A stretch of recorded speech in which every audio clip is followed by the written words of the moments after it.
Good morning students. चलो, अब last lecture के अंदर हमने जो आपका चैप्टर नंबर 9 था कोऑर्डिनेशन कंपाउंड वो कंप्लीट किया था और एक्सरसाइज एक बची थी। सो सबसे पहले हम एक्सरसाइज सॉल्व करेंगे, ठीक है। चलो, क्वेश्चन नंबर 1 देखो। Explain the bonding in coordination compound in terms of Werner's postulates. यानी कि वर्नर ने जो कोई भी पोस्टुलेट्स बताए थे हमें, उसके बेसिस पे हमें कोऑर्डिनेशन कंपाउंड की बॉन्डिंग एक्सप्लेन करनी है, यानी कि वर्नर थियरी पूरी लिखनी है। तो वो तो आप आगे से लिख सकते हो डायरेक्टली, राइट। चलो, उसके बाद सेकंड क्वेश्चन देखो। FeSO4 solution mixed with NH4 twice SO4 in 1:1 molar ratio gives taste for Fe+2 ion। जब आपने FeSO4 और NH4 twice SO4 को मिक्स, चलो दूसरा क्वेश्चन है, कौन सी चीजें मिक्स की। तो सबसे पहले FeSO4 लिया था और साथ में लिया था NH4 twice SO4, राइट। देखो, ये दोनों कंपाउंड एक दूसरे के साथ मिक्स नहीं होते। दैट्स वाई जब आपने इसका सॉल्यूशन लिया आपको सेपरेट रेडिकल मिलेंगे Fe+2, साथ में आपको मिलेंगे 2 NH4+2, सॉरी NH4+1 और 2 SO4-2 मिलेंगे आपको। समझ में आया। तो यहाँ पे आयोनाइजेशन रिएक्शन होगा, कोई कोऑर्डिनेशन कंपाउंड नहीं बनता इस रिएक्शन से, और वो Fe+2 का टेस्ट दे सकता है। क्यों? क्योंकि यहाँ पे तो Fe+2 लिबरल हुआ। लेकिन जब आपने CuSO4 को एमोनिया से मिक्स किया 1:4 के रेशियो में, यानी कि आपने लिया था CuSO4 कॉपर सल्फेट और उसके साथ आपने रखा है 4 मोल एमोनिया, एक्वियस एमोनिया, तो उसमें से क्या बनेगा। जब आपने ये मिक्स किया आपने बनाया CuNH3 4 टाइम्स, ये हो जाएगा +2 और साथ में बनेगा SO4-2, यानी कि यहाँ पे कोऑर्डिनेशन कंपाउंड बनता है जब आपने कॉपर सल्फेट को एमोनिया से मिक्स किया तब, राइट। और वो आपको Cu+2 की टेस्ट नहीं देता है। क्यों? क्योंकि वो कोऑर्डिनेशन कंपाउंड बनाता है, जैसे कि मैंने आपको दिखाया। क्लियर है। चलो, थर्ड क्वेश्चन देखो। Explain with 2 example each of the following. चलो, आपको कोऑर्डिनेशन एंटिटी डिफाइन करना है, लिगेंड डिफाइन करना है, coordination number, coordination para, polyhedron, homoleptic and heteroleptic. तो ये जो हमने अलग अलग टर्म्स पढ़े थे कोऑर्डिनेशन कंपाउंड रिलेटेड, वहां पे ये सारी चीजें हैं और सबके एग्जांपल भी ले लो। चलो, कोऑर्डिनेशन एंटिटी किसे कहते हैं? तो जो स्क्वायर ब्रैकेट के अंदर हम लिखते हैं उसे कोऑर्डिनेशन एंटिटी कहा जाता है। लिगेंड, तो जो मेटल आयन को इलेक्ट्रॉन डोनेट करते हैं उसे लिगेंड कहते हैं। Coordination number, number of center attach to the metal ion, that will be coordination number. Coordination polyhedron, यानी कि जो शेप रहता है। होमोलेप्टिक किसे कहोगे? तो एक जैसे लिगेंड हो गए तो होमोलेप्टिक, अलग अलग लिगेंड हो गए तो हेटेरोलेप्टिक। तो आपको सबकी अलग अलग तरीके से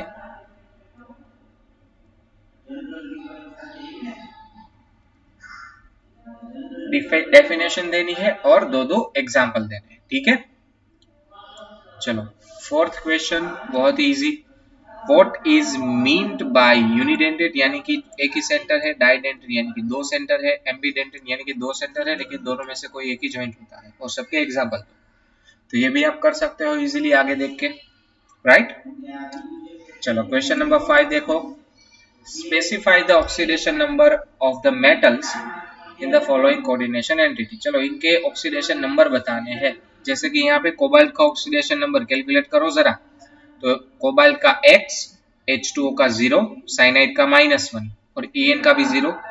सो X - 0 इक्वल टू +2। सो ये 0 -1 इक्वल टू क्या हो जाएगा? सो X इक्वल टू 3 आएगा। क्लियर है, कोबाल्ट का यहाँ पे ऑक्सीडेशन स्टेट 3 होगा। वैसे यहाँ पे देखो प्लेटिनम x -4 इक्वल टू -2, तो -4 इक्वल टू के दूसरी ओर जाएगा तो प्लेटिनम +2। फिर यहाँ पे देखो एमोनिया 0, क्लोरीन -1 ऐसे 3, so x -3 equal to 0, so x equal to 3। फिर यहाँ पे 2 ब्रोमीन है, दैट्स वाई क्या हो जाएगा -2, और बाहर +1 दिया है, -2 इक्वल टू के दूसरी ओर जाएगा तो +2, +2 और +1 +3, तो कोबाल्ट यहाँ पे +3। यहाँ पे देखो चलो पोटेशियम +1 ऐसे 3, so +3 -x -6, so x equal to 3। Direct यहाँ से आपको पता चल जाएगा Fe का। क्लियर है, ऐसे क्वेश्चंस आपको एमसीक्यू में देखने को मिलेंगे काफी सारे। ठीक है, चलो क्वेश्चन नंबर 6 देखो, आपको इसका फॉर्मूला बनाना है टेट्राहाइड्रोक्साइडोजिंकेट 2। चलो टेट्राहाइड्रोक्साइडोजिंकेट 2 बनाओ, क्वेश्चन नंबर 6। चलो जिंकेट यानी कि सबसे पहले जिंक O +2 है, हाइड्रोक्साइडो यानी कि 4 OH टेट्रा था ना, सो 4 OH लगेंगे। चलो जिंक +2 है, ये -2, -1 ऐसे 4, सो यहाँ पे -2 चार्ज बाहर लगेगा। दूसरा देखो हेक्सा अमाइन कोबाल्ट 3 सल्फेट। चलो कोबाल्ट है यहाँ पे हेक्सा अमाइन यानी कि NH3, कितनी बार हेक्सा 6 बार, ये 3 है यानी कि यहाँ पे +3 चार्ज है और SO4 -2 है, तो SO4 3 बार लेना पड़ेगा और ये कॉम्प्लेक्स 2 बार। ये मोस्ट इंपोर्टेंट है, दूसरा याद रखना, ये दूसरा नाम सॉरी छठवां नाम मोस्ट इंपोर्टेंट है। चलो उसके बाद पोटेशियम टेट्राक्लोराइडो पैलेडेट, ये एक्चुअली 6 था, दूसरा नहीं था। चलो कंटिन्यू दिया है इन्होंने, तो ये दूसरा हो जाएगा। पोटेशियम टेट्राक्लोराइडो पैलेडेट यानी कि पहले पोटेशियम कितने अभी दिखाते हैं, पैलेडेट यानी कि पैलेडियम, टेट्राक्लोराइडो यानी कि 4 क्लोरीन। ठीक है, चलो पैलेडियम का चार्ज है +2, तो ये बनेगा -2 पूरा, तो यहाँ पे 2 पोटेशियम चाहिए होंगे। तीसरा देखो डाईअमाइन डाईक्लोराइडो प्लेटिनम। चलो सबसे पहले मेटल आयन प्लेटिनम, डाईअमाइन यानी कि 2 NH3 है और 2 क्लोरीन है। चार्ज तो 0 रहेगा क्योंकि प्लेटिनम 2 है, ये 0 और ये -2 टोटल। चलो फोर्थ देखो पोटेशियम टेट्रासाइनो निकलेट 2। चलो पोटेशियम निकलेट यानी कि निकल, टेट्रासाइनो दैट्स वाई साइनाइड 4 बार लगेगा। चलो तो ये -2 होगा, ये निकलेट 2 था, दैट्स वाई यहाँ पे 2 पोटेशियम चाहिए होंगे। चलो फिफ्थ देखो पेंटा अमाइन नाइट्राइटो O। चलो कोबाल्ट यानी कि कोबाल्ट पेंटा अमाइन यानी कि NH3 5 बार लगेगा और नाइट्राइटो O यानी कि ONO, इसका चार्ज पीछे कोई है नहीं है, तो चार्ज क्या होगा कोबाल्ट +3, अमाइन 0, नाइट्राइट -1, सो ये -1 ये +3, बाहर +2 चार्ज लगेगा। याद रखना ये मोस्ट इंपोर्टेंट है, फिफ्थ वन भी। चलो सेवंथ देखो, सिक्स हो चुका है पोटेशियम ट्राईऑक्सैलेटो क्रोमेट 3।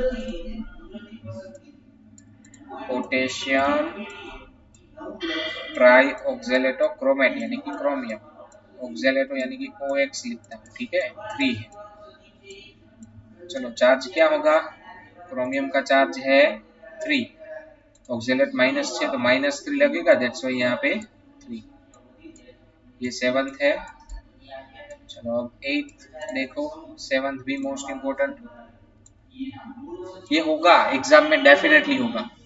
हेक्सामाइन प्लेटिनम 4, चलो प्लेटिनम 4 है यानी कि +4 चार्ज लगेगा। हेक्सामाइन यानी कि 6 अमोनिया, यहाँ पे +4 लगेगा। चलो 9th देखो, टेट्रा ब्रोमाइडो क्यूपरेट 2, क्यूपरेट यानी कि कॉपर, टेट्रा ब्रोमाइड यानी कि Br 4 बार, बाहर चार्ज आएगा -2 क्योंकि ये +2 है, Br -1 है, ऐसे 4 है, दैट्स वाई। चलो 10th देखो, पेंटा अमाइन नाइट्राइटो N, ये पेंटा अमाइन नाइट्राइटो O था, ये N, तो ये सेम होगा लेकिन NO2 लगेगा। चलो कोबाल्ट NH3 5 टाइम्स, यहाँ पे हो जाएगा NO2 और बाहर चार्ज आएगा +2। तो ये आपका क्वेश्चन नंबर 6 हो गया। क्वेश्चन नंबर 7, नाम बनाओ। चलो सबसे पहले इसका नाम क्या होगा, हेक्सामाइन कोबाल्ट 3, क्यों 3, क्योंकि 3 क्लोरीन है, इसका 0 चार्ज तो ये +3, हेक्सामाइन कोबाल्ट 3 क्लोराइड। फिर इसका नाम बनाओ, टेट्राअमाइन क्लोराइडो नाइट्राइटो N कोबाल्ट 3 क्लोराइड। क्यों कोबाल्ट 3, -1 -1 एंड -1, दैट्स वाई। यहाँ पे देखो हेक्साअमाइन निकल 2 क्लोराइड। फिर ये वाला diamine क्लोराइडो methenamine platinum 2 chloride.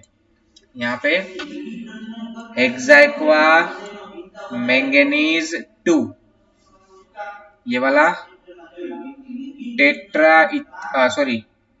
Trees ethane 1,2 diamine cobalt 3, hexa aqua titanium +3, फिर टेट्राक्लोराइडो निकलेट माइनस चार्ज है, देखो निकलेट 2, और ये टेट्रा कार्बोनाइल निकल 0।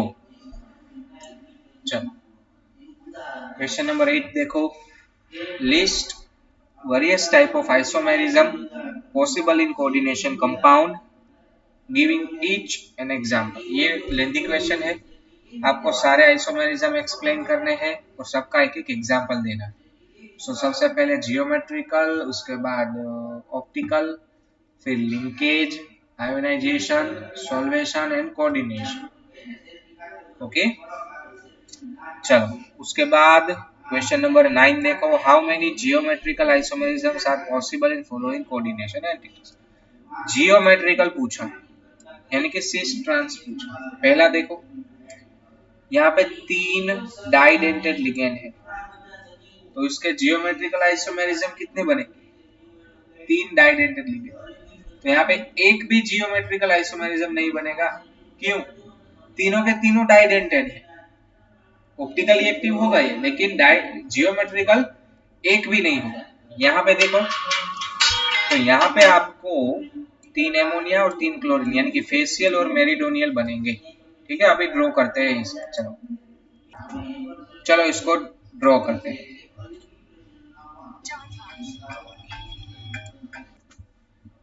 चलो तो सबसे पहले हमारे पास है कोबाल्ट 3 एमोनिया। चलो ये पहला एमोनिया,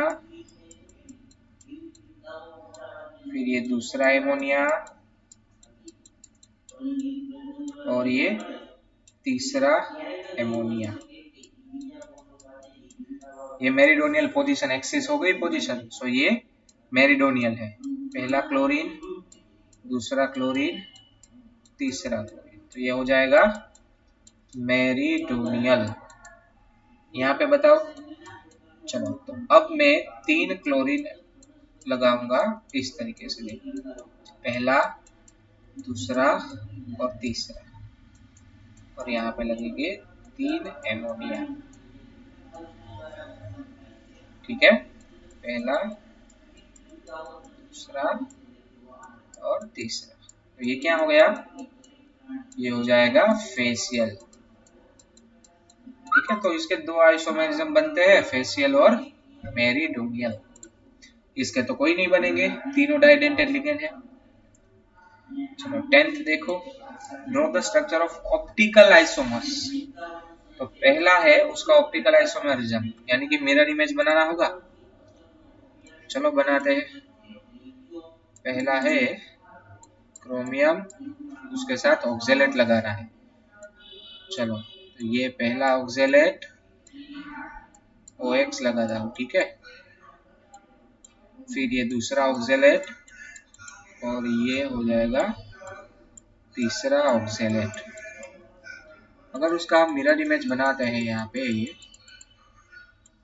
तो यहाँ पे बनेगा इस तरीके से, पहला ऑक्जेलेट, यहाँ पे दूसरा ऑक्जेलेट, और यहाँ पे तीसरा। तो ये दोनों सुपर इम्पोज नहीं है, राइट। चार्ज देख लो यहाँ पे, तो दोनों के ऊपर -3 चार्ज है, तो यहाँ पे -3 से स्क्वायर ब्रैकेट करके लिखना होगा। तो इस तरीके से आप बना सकते हो बाकी के दोनों, राइट। चलो, ये शीश ही बनाना, इसका जो शीश रहेगा वही बनाएगा, क्योंकि ट्रांस को बनाता नहीं है, टेक्स्ट बुक से पढ़ा। और इसका, तो वहां पे देखो एक EN है और बाकी के सारे NH2 यूनिडेंटेड है। तो वहां पे आपको EN है वो एक तरीके से रखना है, और बाकी के लिगेंड 4 पॉइंट पे लगा देना है। चलो, ड्रॉ ऑल द आइसोमर्स। चलो, ये वापस से है, देखो ऊपर से नीचे आ गया। तो यहाँ पे पहले सीस को ट्रांस बनाओ, और सीस का फिर डेक्स्ट्रोलियो यानी कि ऑप्टिकल एक्टिव। सेम यहाँ पे पहले सीस और ट्रांस बनाओ, फिर सीस का बनाओ ऑप्टिकली एक्टिव यानी कि डेक्स्ट्रोलियो। और यहाँ पे, चलो पहले ये बताओ, सीस ट्रांस बनेगा इसके अंदर? यस, क्यों? क्योंकि EN के अलावा जो 4 है वो सीस ट्रांस पोजीशन पे आएंगे। ठीक है, चलो, तो ये आइसोट्रोप्स आपको, आइसोमर्स आपको ड्रॉ करने हैं खुद से। उसके बाद right all the geometrical isomers possible. इसके 2 सीस बनेंगे और एक ट्रांस बनेंगे, ठीक है। और उसके बाद अगर हम बात करें, how many of this will exhibit optical isomerism, इसमें से ऑप्टिकल आइसोमेरिज्म कौन दिखाएगा? तो तीनों के तीनों ऑप्टिकल आइसोमेरिज्म दिखाएंगे। क्यों? क्योंकि यहाँ पे मिरर इमेज सुपर इम्पोज्ड नहीं होगा। क्लियर है? ये एबी एक्सेल जैसा है, यानी कि 2 सीस और एक ट्रांस, हमने पढ़ा था ना लेक्चर के वक्त। 12th क्वेश्चन मोस्ट इंपोर्टेंट है एग्जाम के। 13th देखो, aqueous copper sulfate solution blue in color gives green precipitate with potassium fluoride। जब आपने पोटेशियम फ्लोराइड लिया तब वो आपको ग्रीन प्रेसिपिटेट देता है। चलो वो रिएक्शन लिखते हैं। कॉपर सल्फेट लिया था आपने, उसको आपने किसके साथ रिएक्ट करवाया है? देखो, पोटेशियम फ्लोराइड यानी कि KF लिया। जब आप ये रिएक्शन करवाते हो तो वहां पे बनता है CuF4-2, जो कि ग्रीन कलर कैरी करता है। That's why. समझ में आया? और K2SO4 रिलीज होगा, 4 पोटेशियम चाहिए होंगे। तो अगर ये -2 बनाया है तो 2 K+V तो बनेंगे। समझ में आया? दूसरा देखो, कॉम्प्लेक्स बना, दैट्स वाई वो ग्रीन प्रेसिपिटेट देता है। Bright green precipitate with potassium chloride. Potassium chloride के साथ ब्राइट ग्रीन प्रेसिपिटेट क्यों मिलते हैं? क्योंकि वहां पे भी कॉम्प्लेक्स बनेगा, CuCl4-2। अगर 4 KF के जगह 4 KCl ले लिए तो ठीक है, साथ में बनेगा K2SO4 plus 2 potassium radicals. Clear है?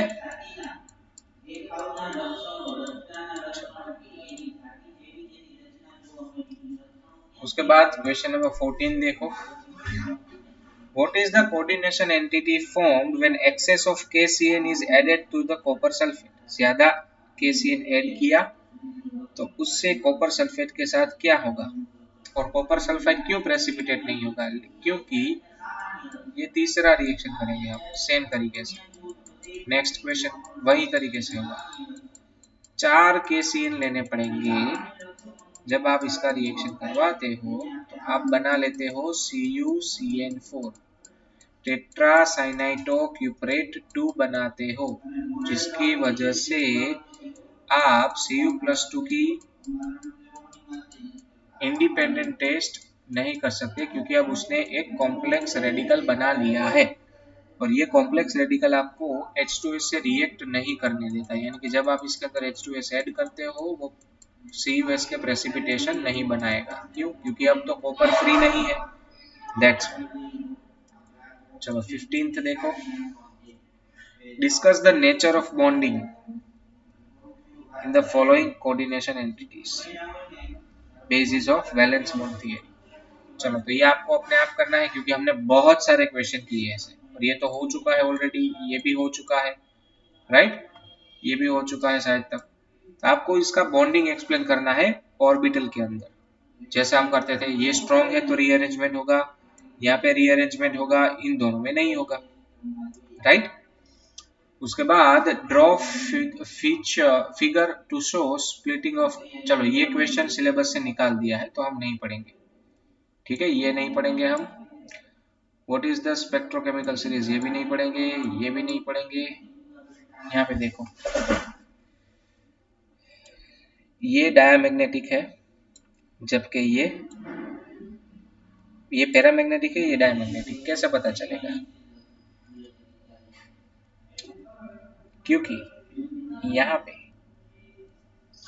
रीअरेंजमेंट होता है, यहाँ पे भी रीअरेंजमेंट होता है, लेकिन यहाँ पे एक अनपेड इलेक्ट्रॉन रह जाएगा, जबकि यहाँ पे कोई अनपेड इलेक्ट्रॉन नहीं होगा। दैट्स व्हाई ये डायमैग्नेटिक नहीं है और ये है। यहाँ पे देखो, कलर नहीं बताना है। उसके बाद कलर नहीं बताना है, सिलेबस से निकाल दिया है, सिलेबस से। चलो, give oxidation state, D orbital occupation, चलो ये भी निकाल दिया है। ये देखो, write down IUPAC name of each complex, उसका ऑक्सीडेशन स्टेट बताओ, इलेक्ट्रॉनिक कॉन्फ़िगरेशन बताओ और कोऑर्डिनेशन नंबर बताओ। उसके साथ उसका यानी कि हमने जो कंपाउंड बनाए थे ना, वैसे ही आपको इसके लिए करना है। ये होमवर्क में करना है 24 आपको, ठीक है? चलो फिर ये सिलेबस से निकाल दिया। जो यहाँ पे टिक मार्क करता हूँ ना, वो सिलेबस से हटा दिया है।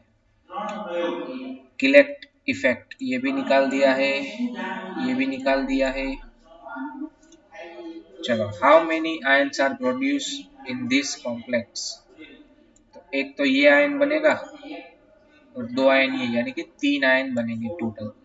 Among the following ion which has the highest magnetic moment, किसकी मैग्नेटिक मोमेंट सबसे ज्यादा है? तो देखो, सब में H2O लगाया। अब H2O जो है वो रीअरेंजमेंट नहीं होने देता। क्रोमियम का ऑक्सीडेशन नंबर बता दो कोई।